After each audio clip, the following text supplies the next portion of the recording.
Hafuura qulqulluu Hafuura qulqulluu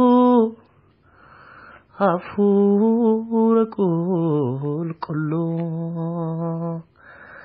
Hafuura qulqulluu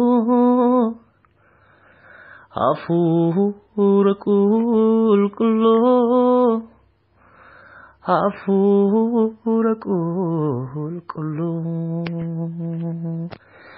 Ansi hawera si debadera mul'adhu narratti Ansi hawera si debadera mul'adhu har'a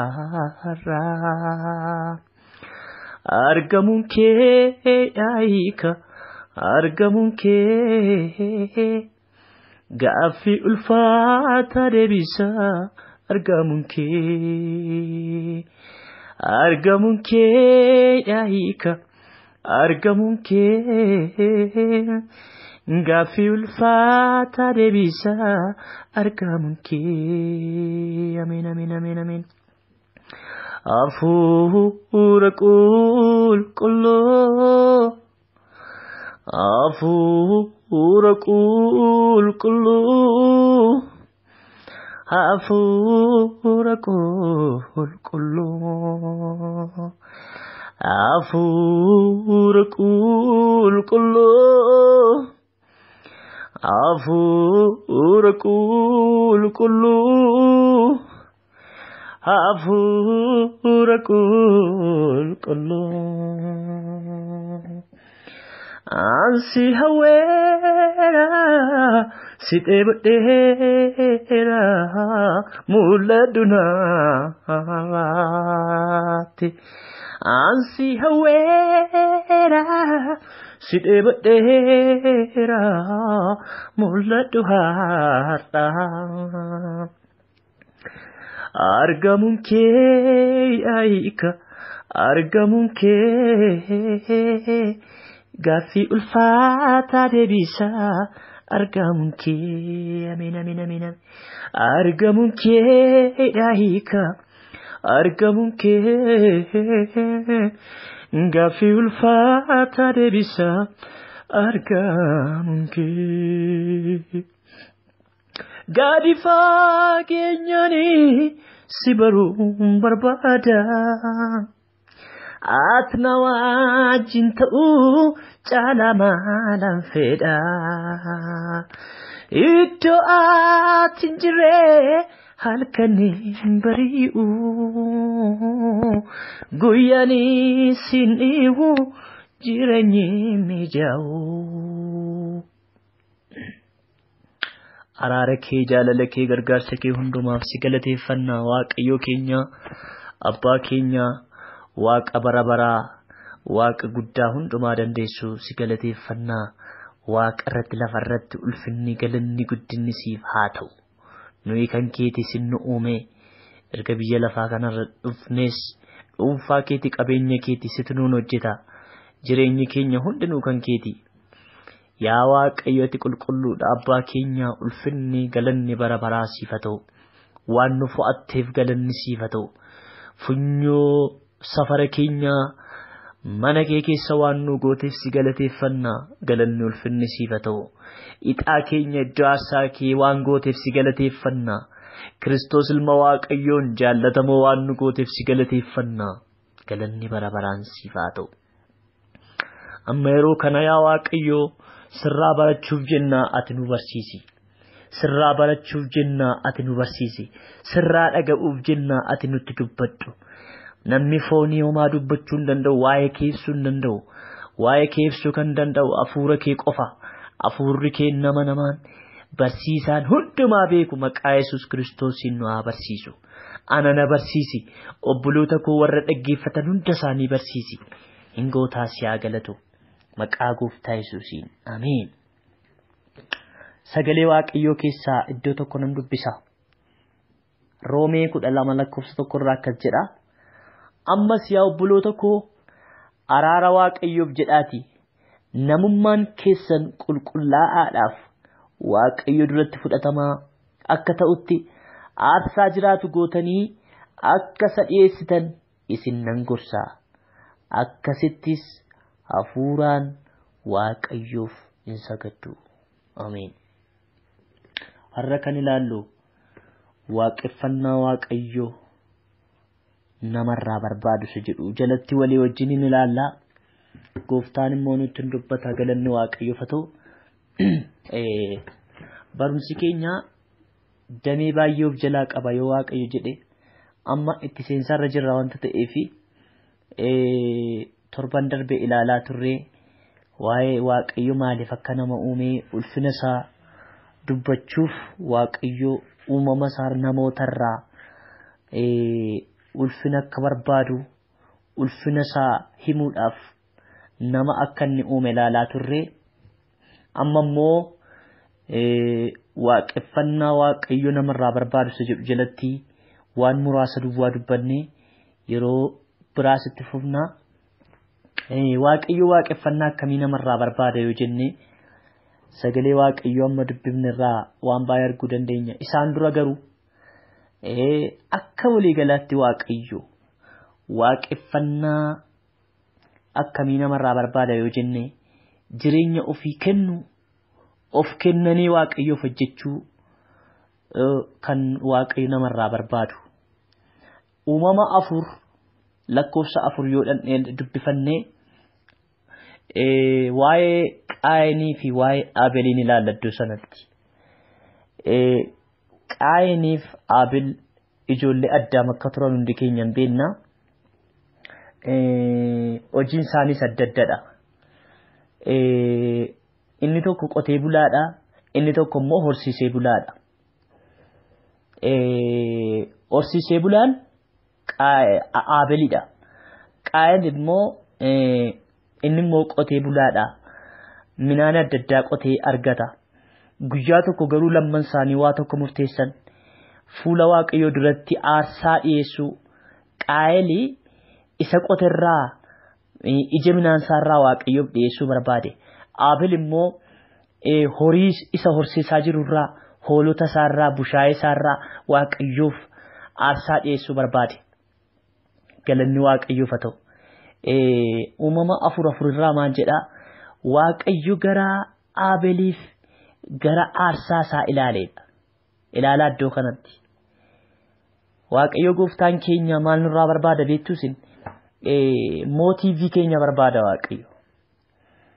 Waaqayyoon waaqeffannaa keessatti waaqayyo maaliif fuula isaa duratti akka argamne garaa dhugaa, yaada dhugaa, jireenya dhugaadhaan akka argamne fi jireenya hir'uu garaa hir'uu ofitti baasa. Namni hin godhaadhaaf isa godhan hin beeka waaqayyo adda baase kana. Waaqeffannaa dhugaan eessaa ka'a? Keessa jireenya keenyaatii ka'a. Innaa lakkoofsa uumama 4 lakkoofsa 5 irraa immoo maal jedha? Waaqayyo gara Qaayiniif gara aarsaa isaa hin ilaalleedha. Sababiin isaa jalqaba waaqayyo waaqeffannaa keenyaan dura wanti waaqayyo barbaadu jireenya keenya jechuudha. Galanni waaqayyoof haa ta'u. Jireenyi keenya hamma nuyi afaaniin haasofnu caalaa, hamma nuyi afaaniin faarfannu caalaa, hamma nuyi afaaniin lallabnu caalaa waaqayyo qulqullummaa jireenya keenyaa ilaala waaqayyo. Dhibba waaqayyotti of kennuu keenya ilaala waaqayyo. Waan isin dhibu keessaa waaqayyo keenya shawwadamee hin beeku.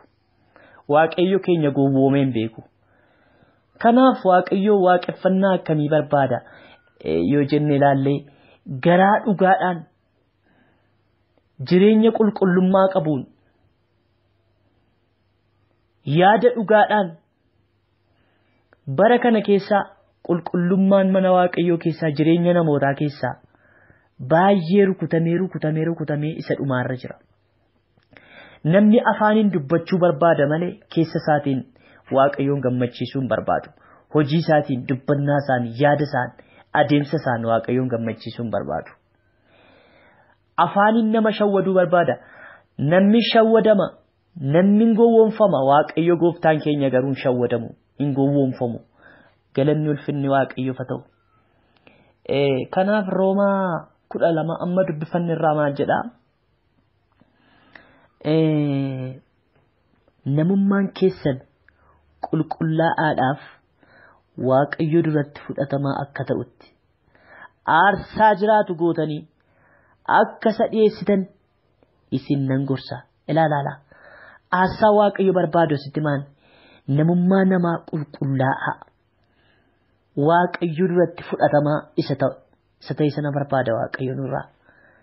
Innaa utuun faarfatin dura, utuun lallabin dura, utuu waa tokko tajaajila illaatin dura waaqayyo waaqa keenyaaf namummaa keenyaan qulqullaa'uu qabna. Galanni waaqayyoof haa ta'u. Waaqeffannaa dhugaanni waaqoo barbaadu kana. Waaqayyo duratti fudhatama kan qabu isa kana.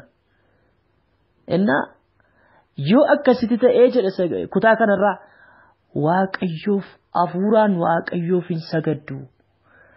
Hafuuraan waaqayyoof sagaduun bifa kanaani malee hafuuraan waaqayyoof sagaduun lafa gangalachuu miti. Hafuuraan waaqayyoof sagaduun waan biraa miti. Namummaa keessan qulqullaa'aa fi waaqayyo duratti fudhatamaa akka ta'utti aarsaa jiraatu gootanii isa dhiyeessaa. Galanni ulfinni waaqayyoof haa ta'u. Beektonni macaafaa maal jedhu? Waaqeffannaa nuyi jennu kana bakka 5tti qoodanii ilaalu. Beektonni macaafaa warra sagalee waaqayyoo sirriitti qoratan iddoo 5tti qoodanii ilaalu. Tokko sagaduu, faarfachuu, jajachuuf kan kana fakkaatan isan waldaa sana keessatti goonu damee waaqeffannaati malee kophaasaa waaqeffannaa mitinni. Damee waaqeffannaati faarfannaan. Damee waaqeffannaati lallabuun, sagadi, waaqayyoon jajachuun. Inni kun damee waaqeffannaati isa 5 keessaa tokko jedhu. Inni lammaffaan horii ofii waaqayyoon tajaajiluu fakkeenyaaf kurnaffaa, aarsaa, kennaa jaalalaa warra kana fakkaatan kennaan akkasii isa lammaffaa irratti waaqeffannaa isa lammaffaati jedhu. Malee inni kunis kophaasaa waaqeffannaa miti. Isa olii wajjin walii wajjin jechuudha.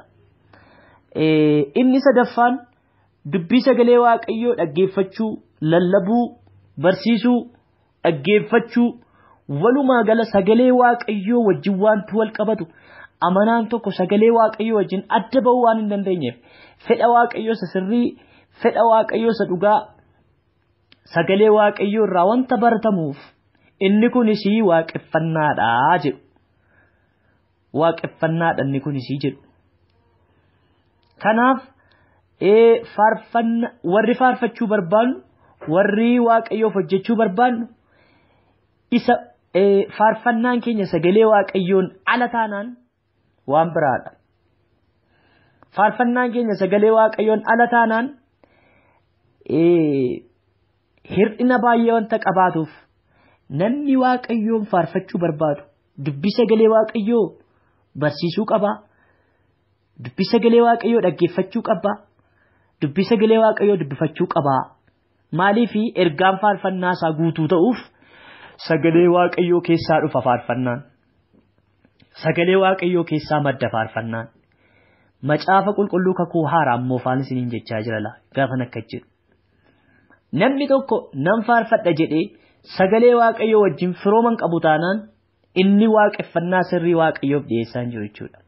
Kanaaf nuyi hafuura qulqulluu waaqayyoo sagalee waaqayyoo keessaa arganna. Ogummaa sagalee waaqayyoo keessaa arganna. Dibata sagalee waaqayyoo keessaa arganna. Ayyaana sagalee waaqayyoo keessaa arganna. Humna sagalee waaqayyoo keessaa arganna. Qajeelfama sagalee waaqayyoo keessaa waan argannuuf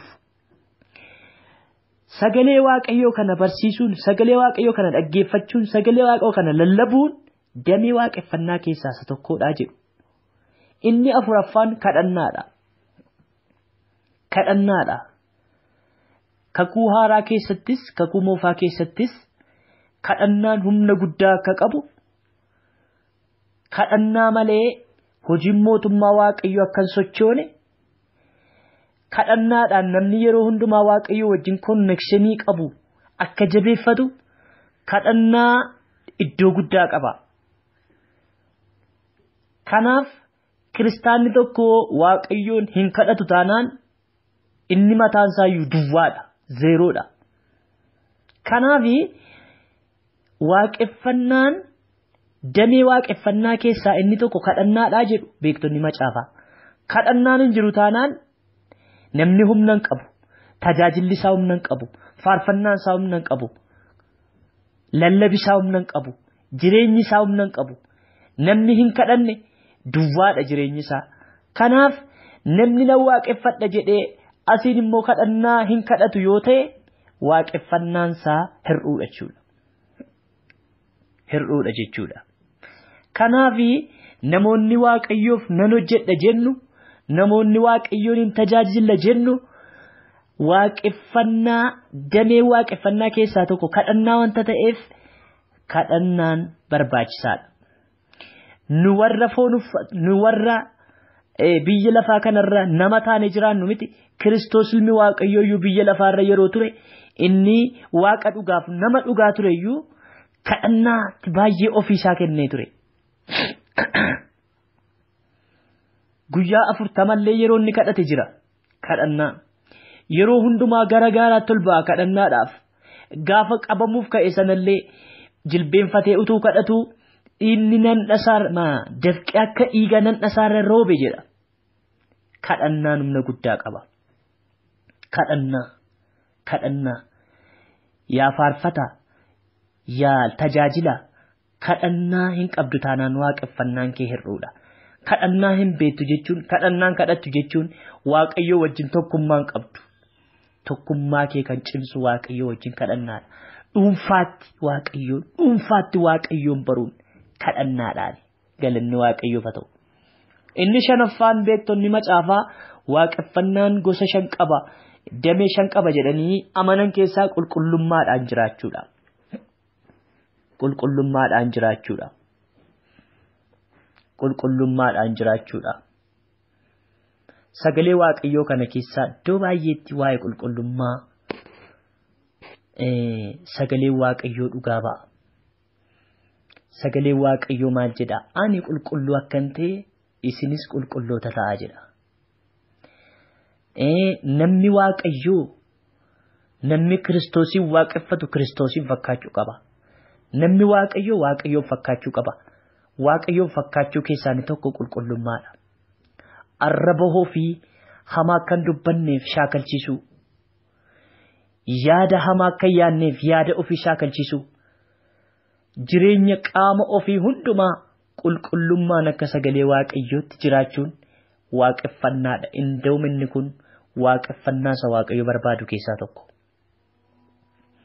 Kanaaf eenyuun iyyuu haa ta'u eenyuun jireenyi isaa qulqullummaan qabu taanaan inni waaqayyoon faarfachuu tajaajiluu hiikan qabu jechuudha. Tajaajilli isaa hiikan qabu, faarfannaan isaa hiikan qabu wanti inni godhu. Sababiin isaa namni Yesuus Kiristoos yeroo tokko Fariisotaan maal jedhee isin abbaa keessan fakkaattu. Hojiin keessan, haasaan keessan, jireenyi keessan abbaa keessan fakkaata. Abbaan keessan immoo seexana sanadha. Nuyi wanuma akti goonu fakkaanna. Adaraa keessan waaqeffannaan qulqullummaa of keessaa hin qabne waaqeffannaa miti. Waaqayyoon nan waaqeffadha waaqayyoof hin hojjedha namni jedhu kamiyyuu qulqullummaa isaa hin eeggatu taanaan akka sagalee waaqayyoo jedhutti hin jiraatu taanaan inni waaqayyoo waaqeffachaa hin jiru, waan biraa waaqeffachaa jira. Kanaaf obboloota koo isinitti himaa damee waaqeffannaa keessaa kan ta'e tokko qulqullummaadha. Galanni ulfinni waaqayyoof haa ta'u.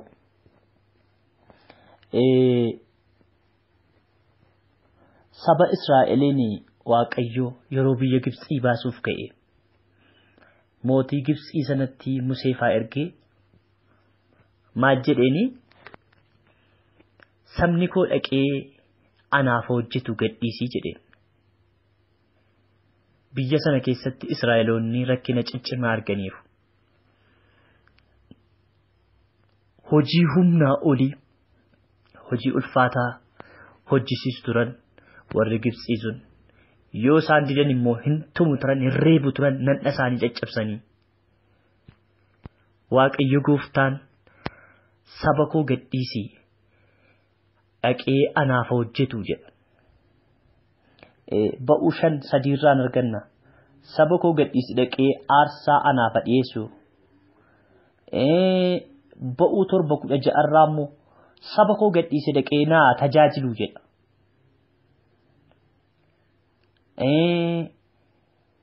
Akkasuma ba'uu 8:28 irraas dhaqee aarsaa anaaf dhiyeessu jedha. Walumaa gala Waaqayyo Gooftaan jireenya nama kamiyyuu jireenya nama kakuu haaraa kana keessaa kontekstiin isaa Waaqayyo Gooftaanii jireenya nama kamiyyuu cubbuu irratti hin barbaadu. Jireenya nama kamiyyuu dhiibbaa biyya lafaa jalaa baasuu barbaada. Gadhiisii saba koo gadhiisii dhaqee naaf hojjetu. Har'as jireenya kee wanti meeqa qabee jiraachuu danda'a. Suusiin adda addaa jireenya kee keessa jiraachuu danda'a. Dhibaa'ummaan kadhataa jireenya kee irra jiraachuu danda'a. Waaqayyoof abboomamuu diduudhaan wanti meeqa sirriitti wal ga'ee jiraachuu danda'a. Har'a Waaqayyo kan inni nurraa barbaadu akka isaaf hojjennu akka isa waaqeffannu. Meeqaa waa'ee faarfannaa bira iyyuutu hin geenye jireenya keenya sirreeffanna. Waaqeffannaa dhugaanni Waaqayyo nurraa barbaadu isa kanadha. Ammas irra deebi'een dubbisa sagalee Waaqayyo Roomee 12. Ammas yaa obboloota koo araara Waaqayyoof jedhaati namummaa keessan qulqullaa'aadhaaf Waaqayyo duratti fudhatamaa akka ta'utti aarsaa jiraatu gootanii akka isa dhiyeessitan isin nan gorsaa. Akkasittis hafuuraan Waaqayyoof hojjettu jedha. Fakkeenya jireenya bara isa darbuu kanaa duukaa hin bu'inaa. Jaalalli Waaqayyoo isa kam akka ta'e gargar baasuudhaaf yaada garaa keessanii haareffachuudhaan of jijjiiraa. Jaalalli Waaqayyoo immoo waan gaarii ta'e, waan isa duratti fudhatamaa ta'e, waan akeeka isaa fiixaan baasus hubachuudha jedha. Kanaaf yaa obboleessa koo yaa obboleettii koo kanan sitti mu'arraa Waaqayyoo waaqessuu yoo barbaadde jireenya kee qulqullummaatti hiiki. Waaqayyoo waaqessuu yoo barbaadde kadhannaatti cimi. Kadhannaatti cimi.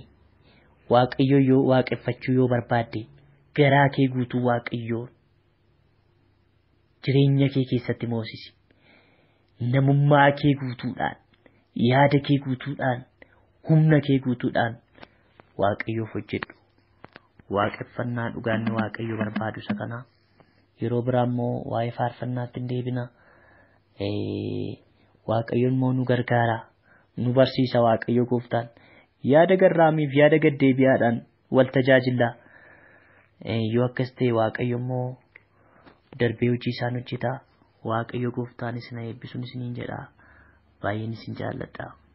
Ameen.